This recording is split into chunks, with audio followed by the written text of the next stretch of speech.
വിശുദ്ധ മത്തായി എഴുതിയ സുവിശേഷം അധ്യായം 15 വാക്യങ്ങൾ 21 മുതൽ 28 വരെ. കാനാൻകാരിയുടെ വിശ്വാസം.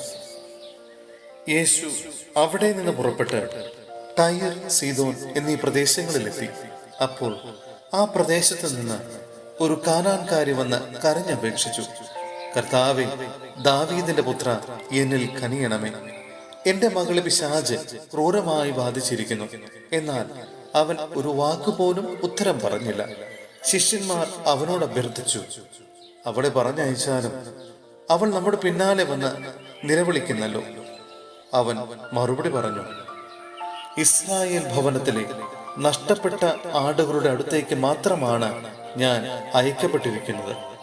എന്നാൽ അവൾ അവനെ പ്രണമിച്ച്, കർത്താവേ, എന്നെ സഹായിക്കണമേ എന്ന് അപേക്ഷിച്ചു.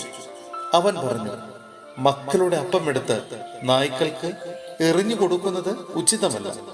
അവൾ പറഞ്ഞു, അതേ കർത്താവേ, നായ്ക്കളും യജമാനന്മാരുടെ മേശയിൽ നിന്ന് വീഴുന്ന അപ്പകഷ്ണങ്ങൾ തിന്നുന്നുണ്ടല്ലോ.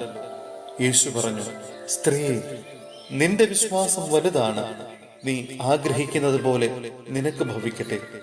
ആ സമയം മുതൽ അവളുടെ പുത്രി സൗഖ്യമുള്ളവളായി. സഹോദരരെ, വിശുദ്ധ പൗലോസ്ലീഹ റോമായിലെ സഭയ്ക്ക് എഴുതിയ ലേഖനം അധ്യായം 5 വാക്യങ്ങൾ 1 മുതൽ 5 വരെ. നീതീകരണത്തിന്റെ ഫലങ്ങൾ.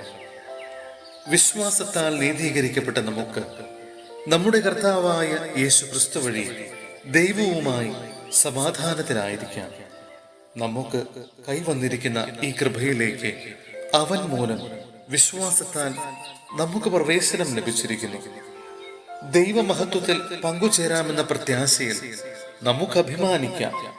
മാത്രമല്ല, നമ്മുടെ കഷ്ടതകളിലും നാം അഭിമാനിക്കുന്നു.